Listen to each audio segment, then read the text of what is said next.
Let's continue where we left off, shall we? Here we are in the midst of a pandemic caused by a virus that was never isolated and thus never proven to exist. But for some reason, politics is almighty powerful compared to science, and so insanity struck to the point where the world would never be the same again. It started with social distancing and face masks. Every news channel, every newspaper, every talk show, all they could write, talk and scream hysterically about was COVID-19. Road signs appeared, reiterating the importance of social distancing. By keeping a distance of at least 6 feet or 1.5 meters, one would be safe. If you ignored, you could die. Or worse, you could kill somebody else. Hugging belonged to the past. Any form of physical closeness was potentially extremely dangerous. Repetition, repetition, repetition. 24/7. Combined with horror stories from Italy, we, the people, got scared. The first wave, not of a virus but of fear, hit the shores of just about every country in the world. And when fear takes over, rational thinking becomes difficult, if not impossible. Nobody told us that the Italians who died during that first so-called outbreak were of very old age. They had all been vaccinated early 2019 with an experimental flu shot, a cocktail of 4 different types of influenza, among which H1N1, the swine flu. When they were hit with the autumn flu, their immune system was down. They didn't stand a chance.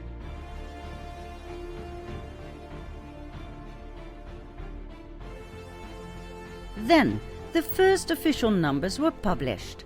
Mostly old people were dying of this monster virus. Children were perfectly safe, and adults were as good as safe. The elderly had a 5.5% chance of dying. Those who pointed out that a survival rate of 94.5% was pretty darn good for people who had already outlived the average life expectancy were scorned for being selfish, extremely irresponsible, and racist. How dare they? The epidemiology modelling team at Imperial College London, led by the physicist Neil Ferguson, presented their official predictions. If nothing was done to stop this virus, 81% of the US population would be infected, of which 2.2 million would die. The UK would count 510,000 deaths. My!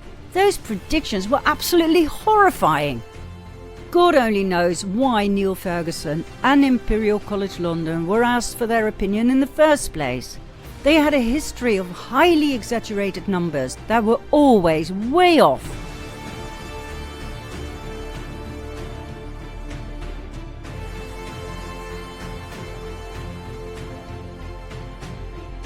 According to the American Institute for Economic Research, although Ferguson's team has a bad habit of falsely claiming credit for saving millions of lives premised upon these apocalyptic numbers, the truth is they all amounted to wild exaggerations from a fundamentally flawed model.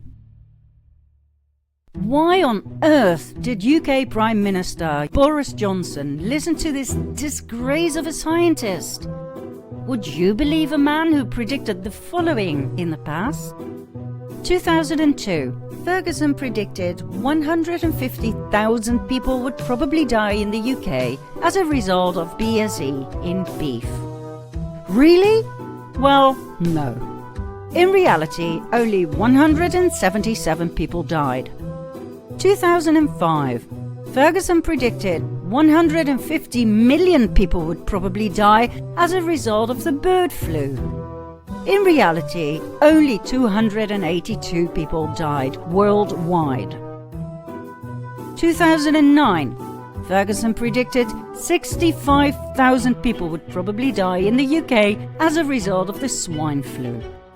In reality, only 457 people died. Would you choose this man, of all scientists out there, to advise your government on how to handle COVID-19 in your country? When Ferguson was confronted with his fundamentally flawed model and his huge mistakes, he tried to blame the model, stating it was 13 years old and not really made for COVID-19, but for a flu epidemic in general. Then, when he was asked to share his model with the scientific world, he refused. Why? Because he knew perfectly well it was complete and utter bullshit. It took him 6 months to rewrite the model and present something that still didn't make any sense. When Ferguson was asked why the real UK numbers were so much lower than his predictions, his prompt answer was that this was because of his excellent recommendations. When confronted with the situation in Sweden that refused to lock down or implement any other severe COVID restrictions, yet had quite low COVID casualties, his answer was that, no doubt, the numbers could have been much lower if they had implemented his brilliant recommendations.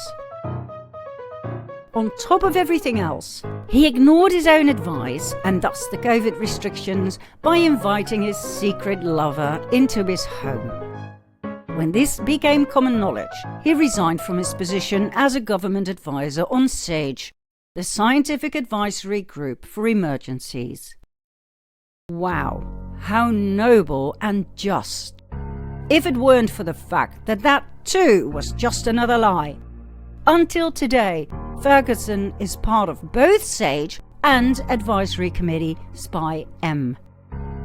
He also is acting director of the Vaccine Impact Modelling Consortium based at Imperial College London and financed by Gavi, the Vaccine Alliance, and the Bill and Melinda Gates Foundation that actually owns Gavi and that granted Imperial College London millions of dollars.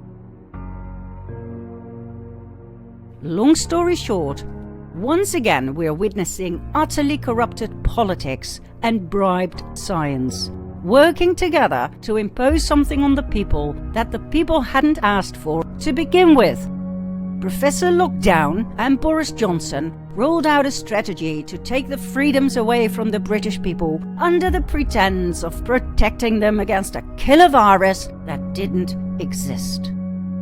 But that they kept to themselves.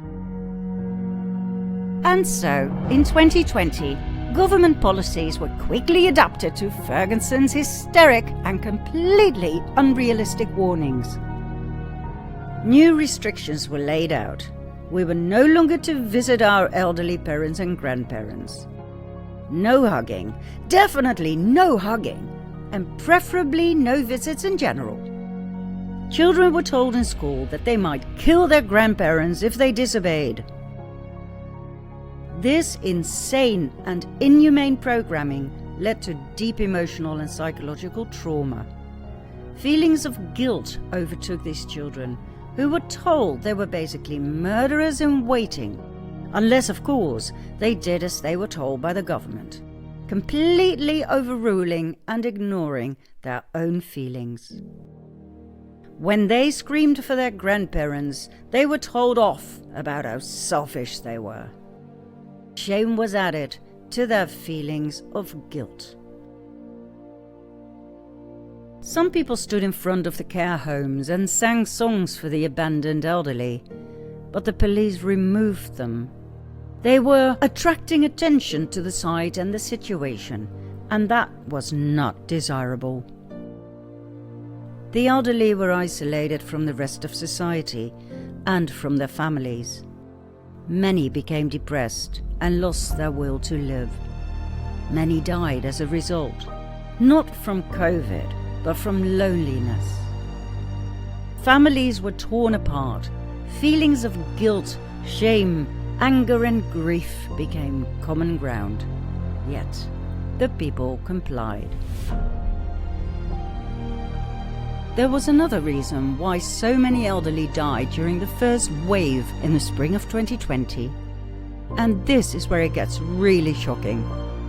In March 2020, the British people were told to stay at home in order to protect the NHS and to save lives. The authorities just needed 3 weeks to flatten the curve.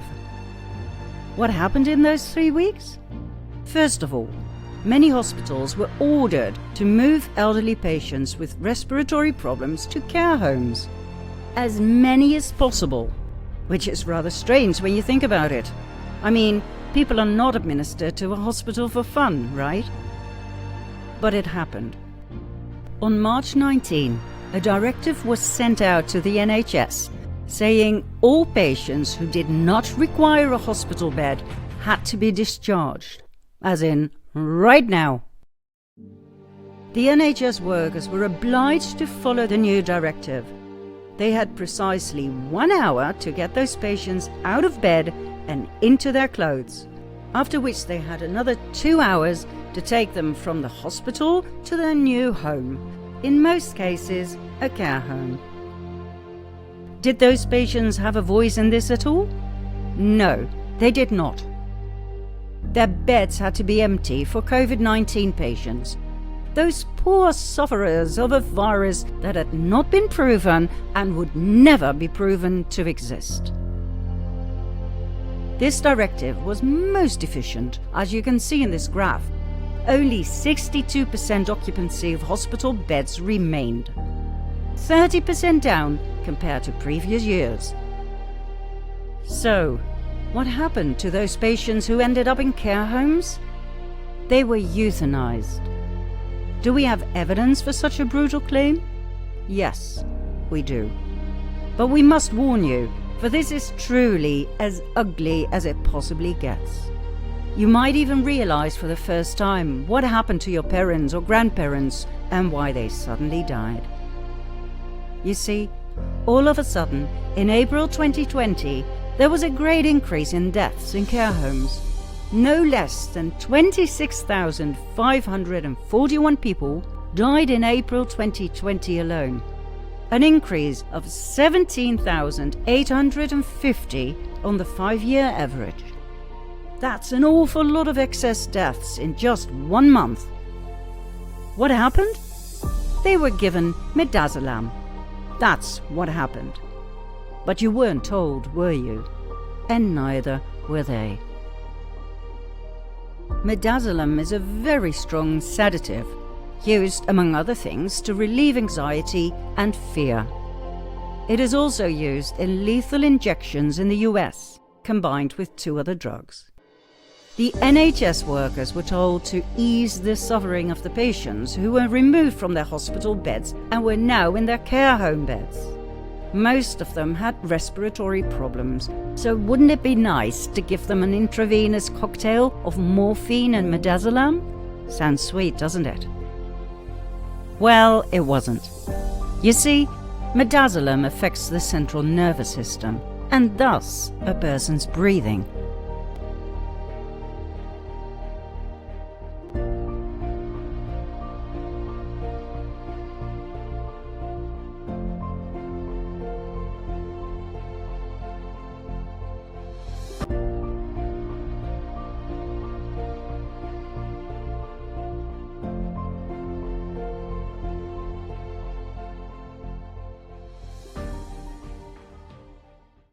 Midazolam is the last drug on earth these patients should have been given. It causes shallow, slowed or temporarily stopped breathing that may lead to permanent brain injury or death. Furthermore, midazolam is dangerous for elderly patients in general, also for those who don't even have breathing problems. If given at all, it should be done at a very low dosage. This is what would have been safe, according to a policy that was in place before the COVID-19 outbreak scam. A dosage for the elderly should not be greater than 0.5 milligram, max 1 milligram.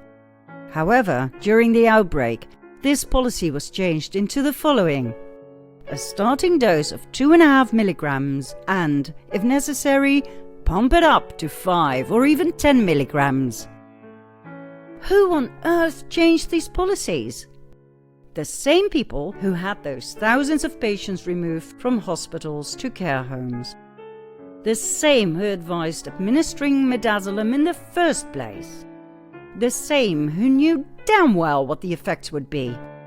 The very same who ordered insane amounts of Midazolam at the beginning of 2020. So much so, it had to be imported from France.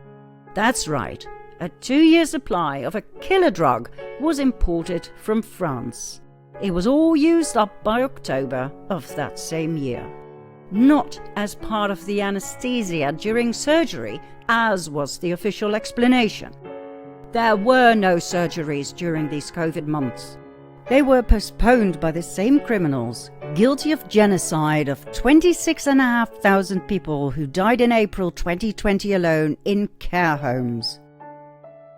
Those people choked to death. Midazolam side effect, significant depression of respiration, killed them. They suffocated. What was written on their death certificates? Cause of death, COVID-19.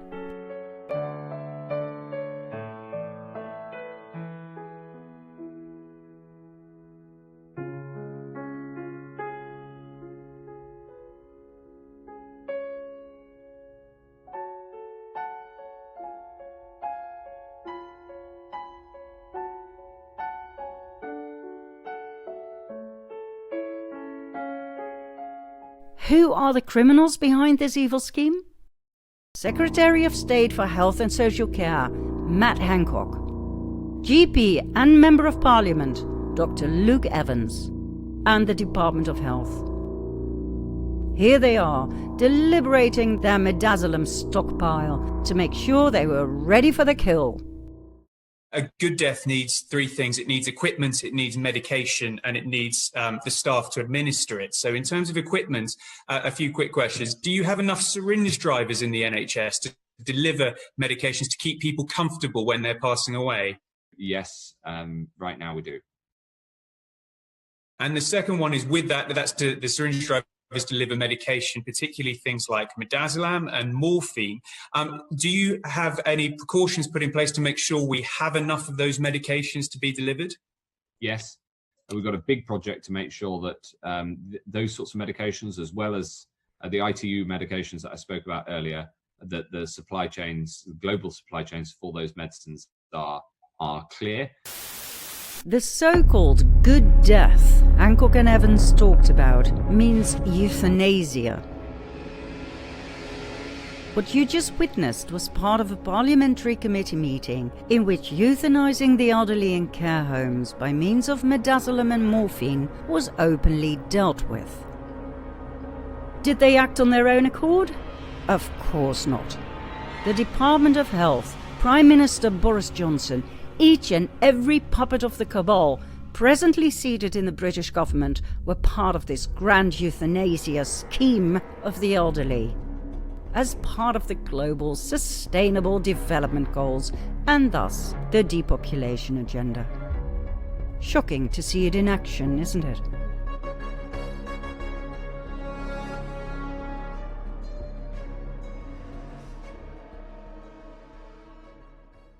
Yet another must they pushed down the throats of the NHS workers was to add a "do not resuscitate" notice on the files of the care home residents.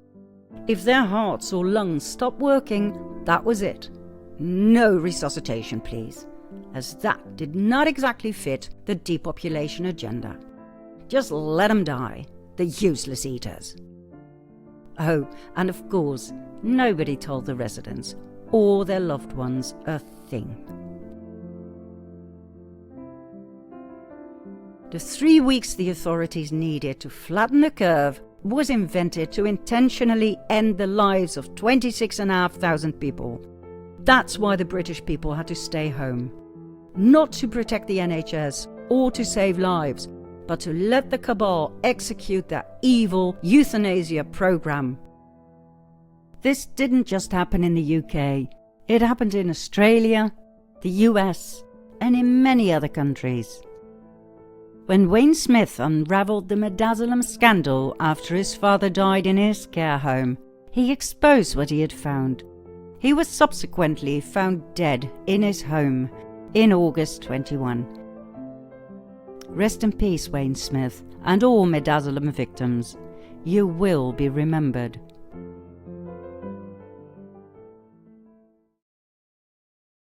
Back to our storyline of fake pandemics and corrupt politicians. Face masks were introduced, an insane measure, as any virologist could have told you. You see, a virus is so eeny-weeny tiny, it goes straight through the fabric of any type of face mask. It's like trying to keep the mosquitoes out by putting up a wire netting fence. The cabal was laughing in our face. The CDC, NIH, the WHO, the Dutch RIVM, they all admitted on camera that face masks are not effective against viruses. Right now in the United States, people should not be walking around with masks. You're sure of it? Because people are listening really closely to this. Right now, people should not be walking. There's no reason to be walking around with a mask. When you're in the middle of an outbreak, wearing a mask might make people feel a little bit better, and it might even block a droplet, but it's not providing the perfect protection that people think that it is. Fauci later changed his opinion, now recommending people to wear 2 or even 3 masks on top of each other. When he was confronted with his earlier statements about face masks being useless, he stated that he had lied. Why? Because he was afraid there would be a shortage of surgical masks if everybody would start buying them. In order to keep the doctors safe, he had lied to the people, which means that if he did believe the masks worked, he just didn't care that people died, as long as the doctors kept living? Interesting statement. But as it turned out, Fauci wasn't lying. At least, not that time. Should you wear a mask if you're healthy? No.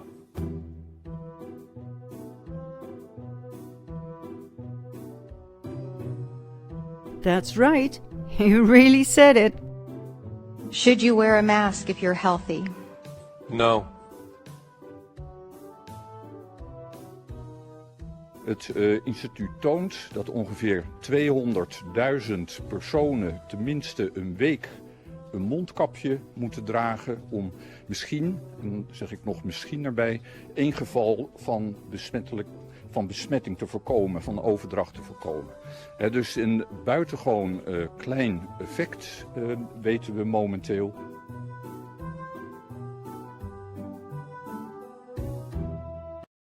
Omdat er vanuit medisch oogpunt geen bewezen effectiviteit is van mondkapjes, heeft het kabinet besloten dat er geen landelijke verplichting komt voor het dragen van niet-medische mondkapjes.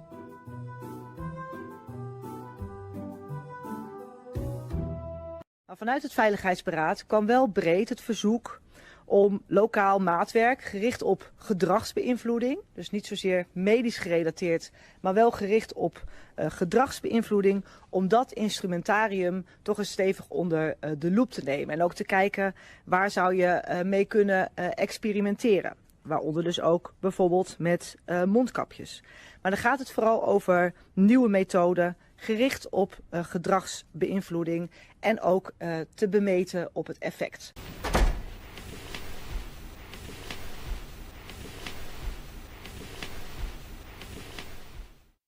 There was no pandemic.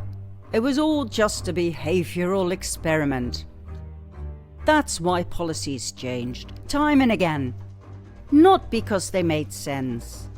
Not because they were backed up by new scientific discoveries, but because they wanted to see how and to what extent they could manipulate people's behavior.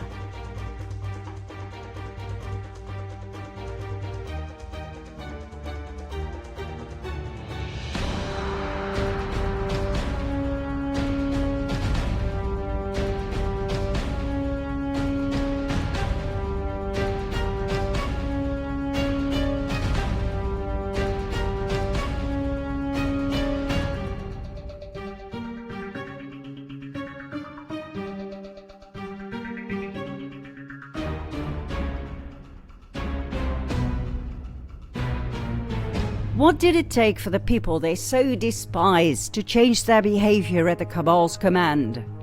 How could they use fear as their ultimate tool to steer the useless eaters by a mere snap of their fingers? Like gods playing with their creation. Like cats playing with mice before finishing them off with one final blow. Do you want to see how quickly and how ugly things escalated? Then follow me to part 20.